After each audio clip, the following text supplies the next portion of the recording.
Thank you for your very informative talk.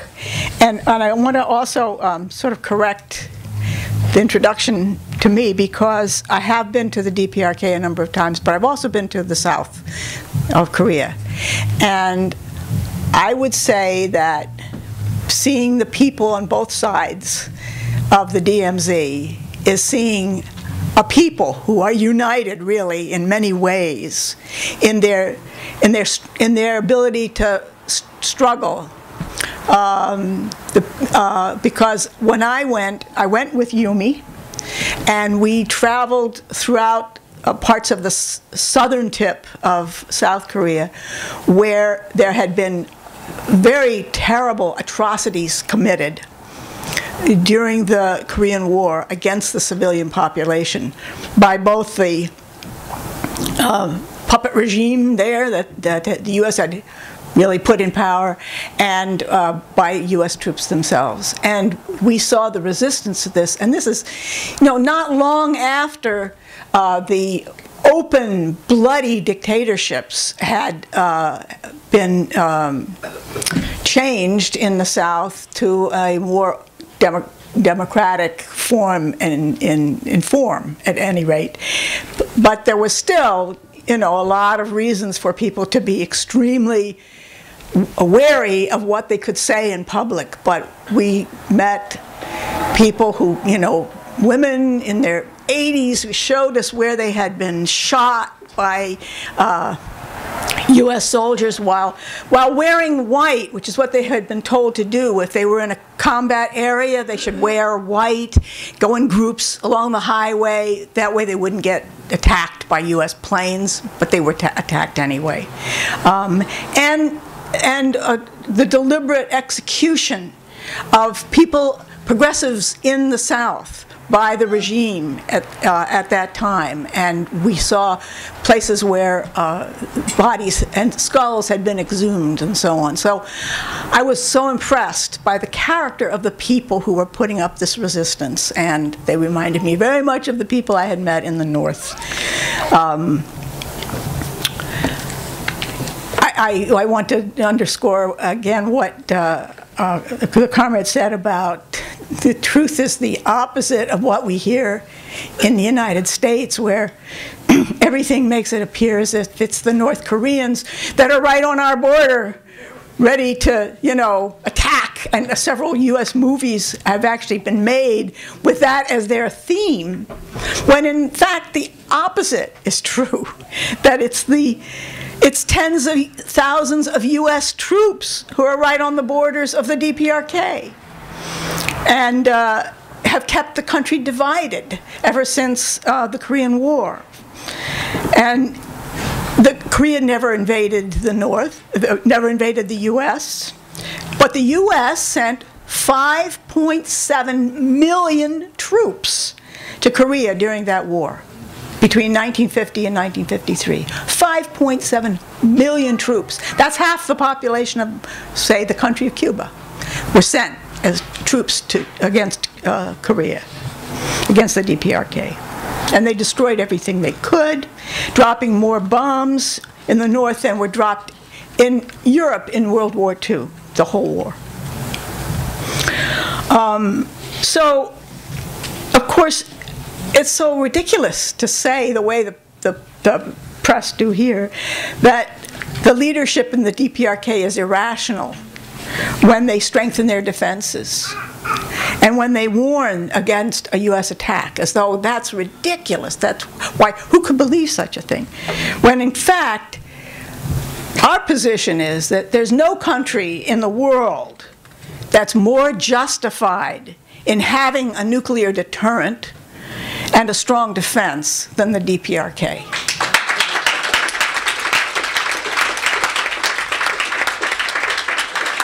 Just think of how many countries have been laid waste by U.S. imperialist intervention, sometimes in collaboration with other imperialists, but just in the last 10 years alone. But, I mean, the Middle East, Yugoslavia, so many places. I won't go into them all. But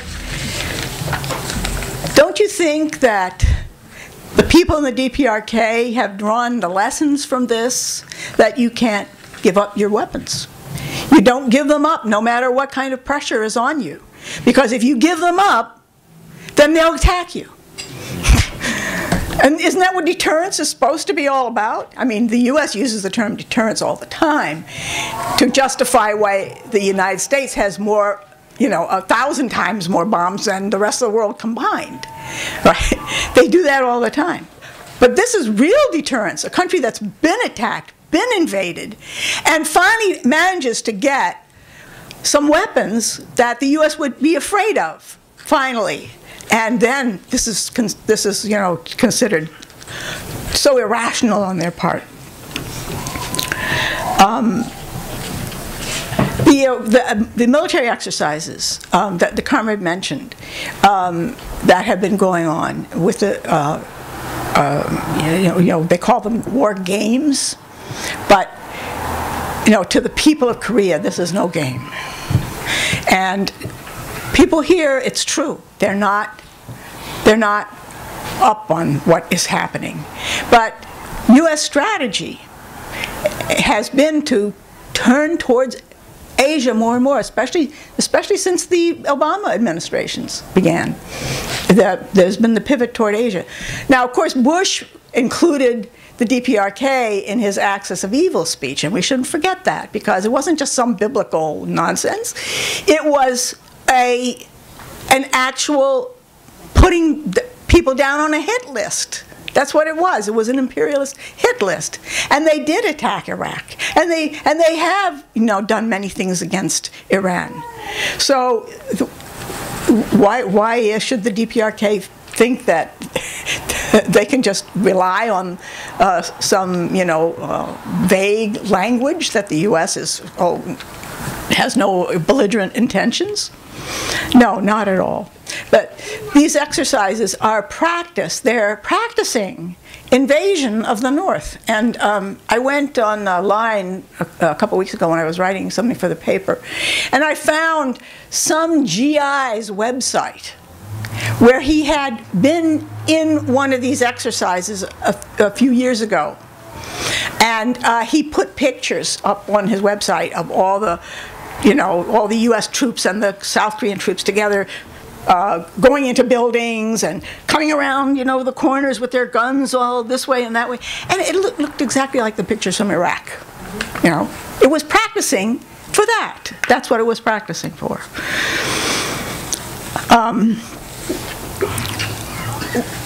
But there's also the other side that also has been mentioned, besides the besides the military pressure, which includes building bases in Australia,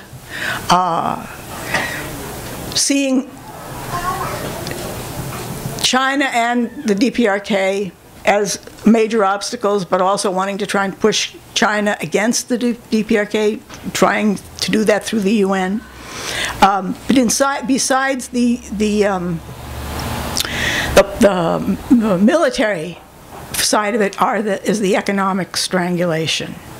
But we should remember that in an earlier period, as was pointed out, there were U.S. sanctions from the very beginning. But in an earlier period, after the tremendous devastation of the Korean War, where literally U.S. pilots would go back to their bases not having dropped their bombs because they said there are no targets left. We've hit every bridge, we've hit every building that stands above 2 stories or 2 stories and above. We've hit everything. And they had done this terrible, terrible devastation. But the DPRK was able to rebuild in an incredibly short period of time. And so that by, I think it was the 1970s, the standard of living in the North was actually higher than it was in the South, according to all the indexes that the UN keeps. But Korea suffered, and the world struggle suffered a great deal when the USSR was overturned. And we should always remind people of this, because there's a lot of criticisms of the Soviet leaders for a lot of sometimes good reasons. But the Soviet Union was a bastion of the world working class. It was the first working class revolution that took over the means of production and set up a planned socialist economy, attempted to build towards that. And it had, because it was a very big country, it had an enormous influence in relations between the oppressed countries of the world and the oppressor imperialist countries of the world. And so for a considerable period of time, once the Soviet Union itself was able to rebuild after the devastation caused by Hitler Germany in World War II, there were many countries in the world that looked to the Soviet Union for help and got it. And the Soviet Union played a role in making it possible for liberation movements to rise in countries which are now being beaten back, where those revolutions are on the hit list of the imperialists, and where the regimes, even moderate regimes, are being undermined and attacked, and every effort made to overthrow them because they're not under the complete domination of the imperialists in this period of neo-colonialism, which is really what it is. So that the destruction of the Soviet Union at the beginning of the 90s had a big impact on the DPRK. And that gave the U.S. the opportunity to put more pressure on through the sanctions.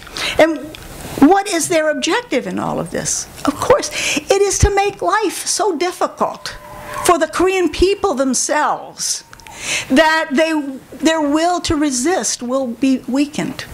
And in many ways, that's similar to what happened in the Soviet Union, that the constant pressure of the imperialists on the Soviet Union, it affected the morale of the people and allowed for weakness to develop in the leadership.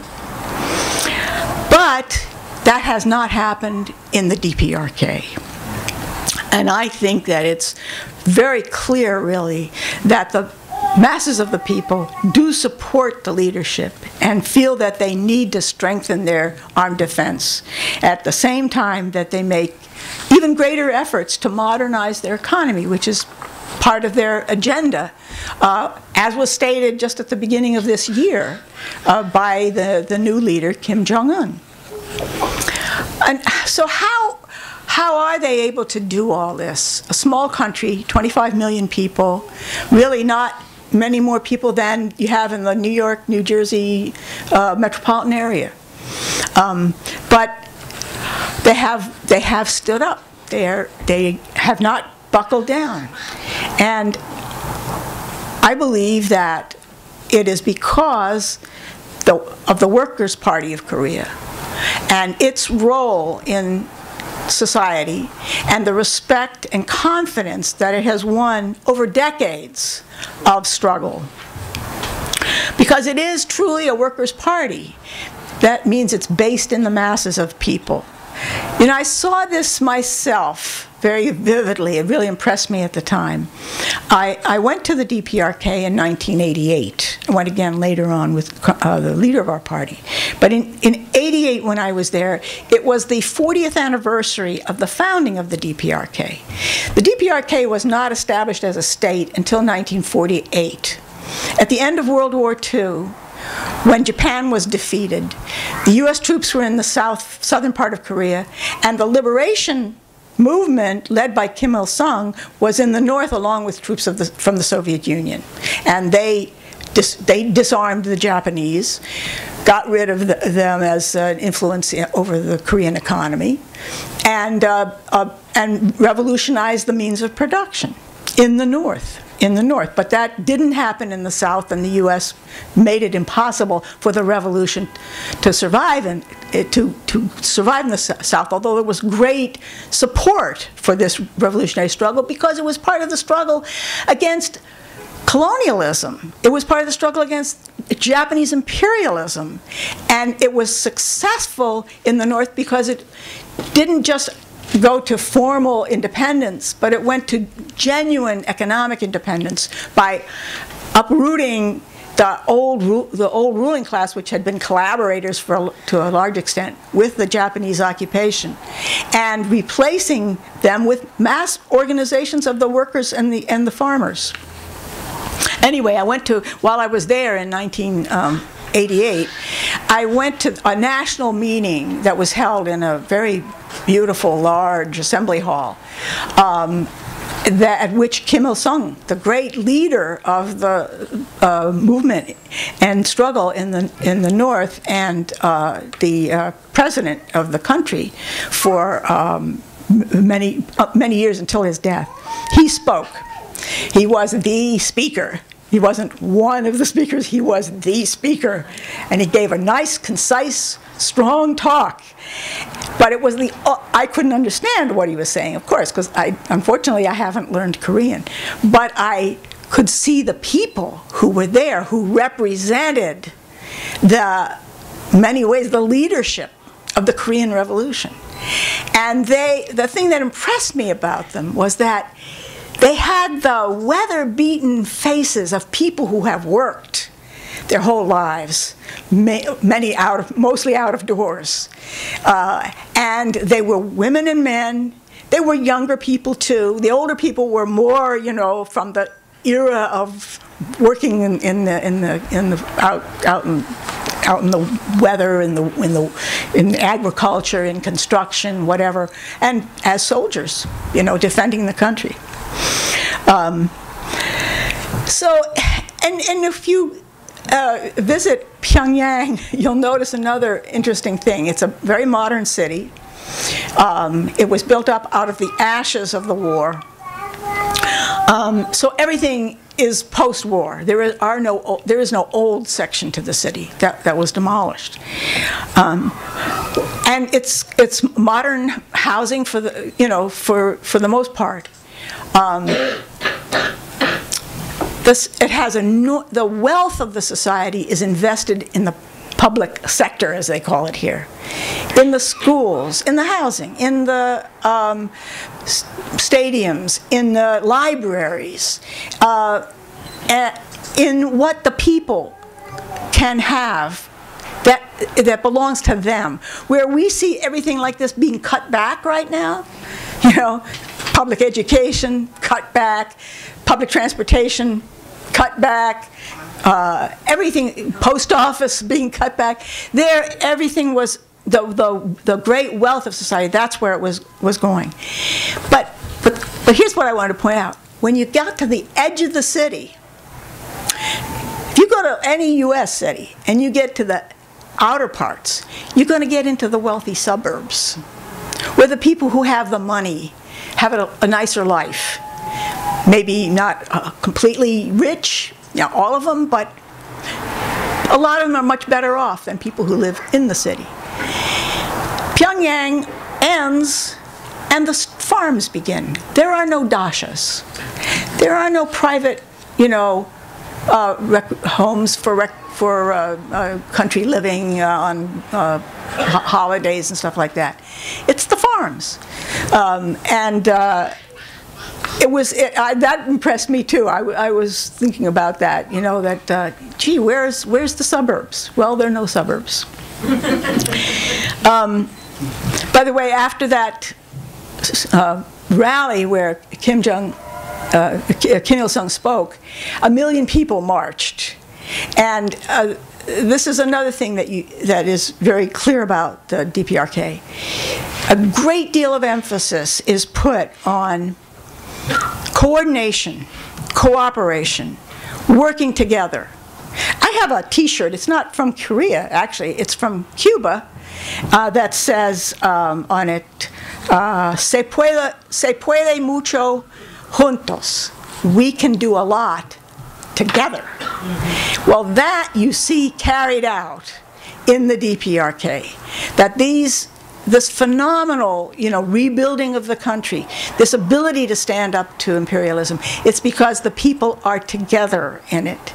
And they're together because they're not being exploited by a group of rich people.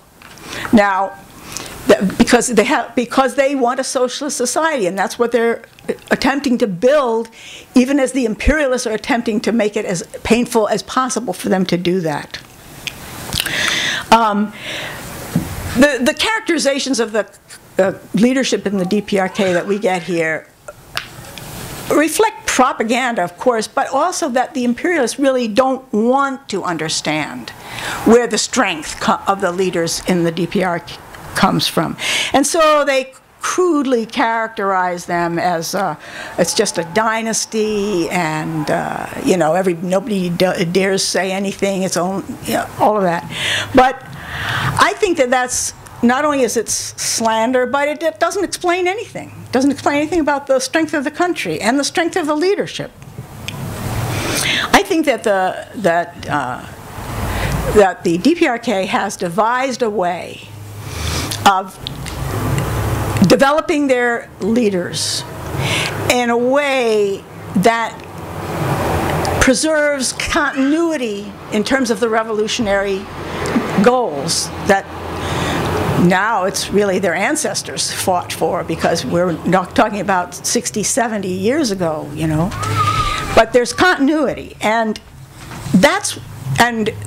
the passage from Kim Il-sung to Kim Jong-il to Kim Jong-un as the supreme leader of the country is symbolic of that. That it means that nothing is going to happen that is going to undermine what the revolution was fought for in the beginning, and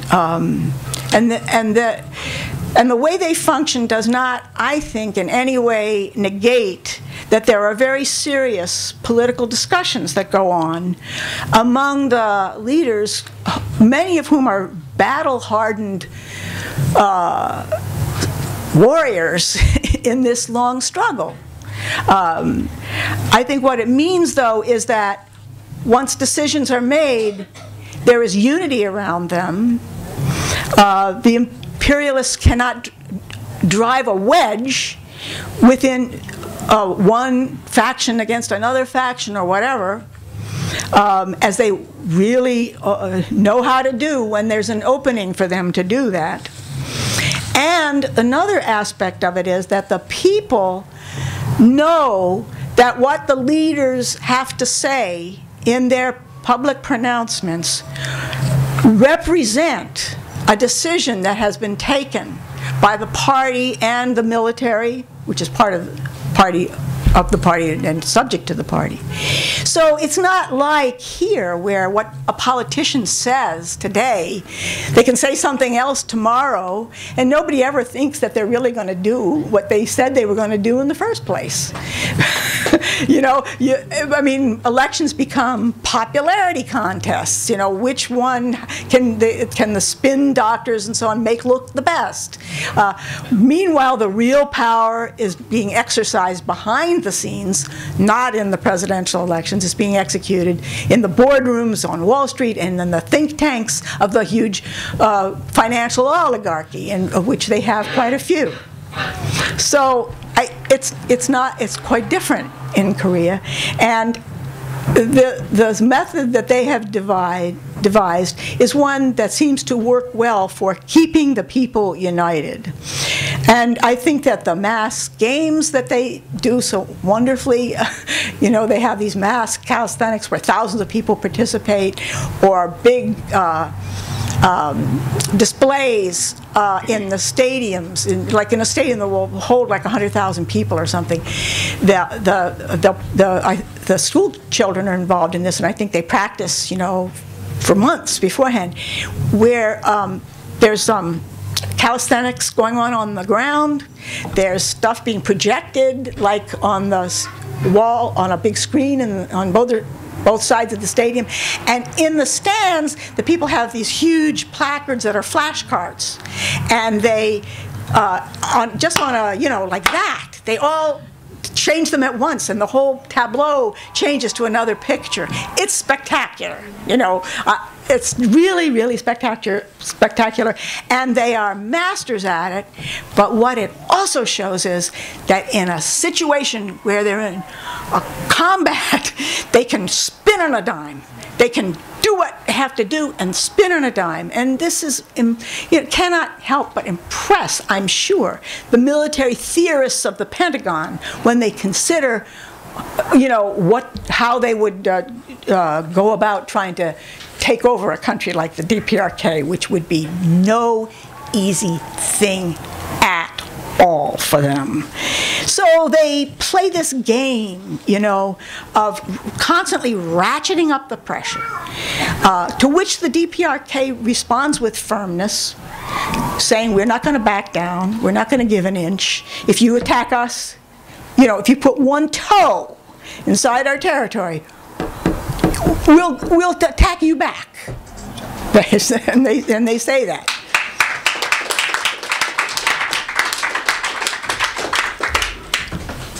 Finally, I just want to say a little bit about our own party's history, because even before Workers' World Party existed as an independent party, we were a political tendency.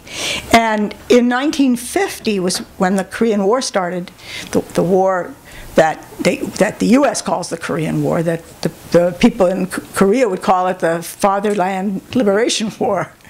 And all these troops were sent over, and the Cold War had turned into a hot war. The Cold War, which began in 46, really, with Churchill's Iron Curtain speech, turned into this hot war in Asia.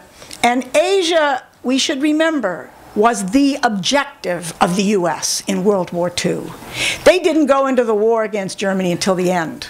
They let the brunt of the struggle against Hitler fascism be on the shoulders of the Soviet people. That's right. But once the war was over, and they put everything into Japan, right, into fighting the Japanese for control of the riches of all of Asia, and they were profoundly shaken by the fact that at the end of the war came revolutions throughout the area. Yes, and that was one of the issues in the whole witch hunt period here, was who lost China was their slogan, like it was something you could lose, admitting that they had wanted to control it from the beginning. And at that time, the comrade who would become the leader of our party wrote a document about the significance of the struggle that was going on in Korea, and how this was a struggle in its class essence.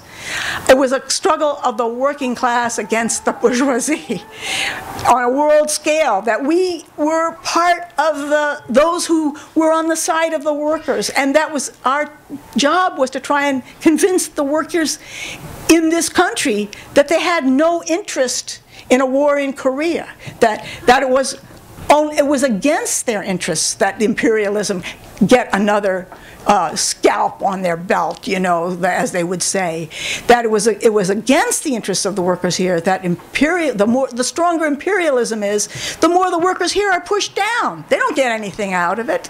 They're pushed down.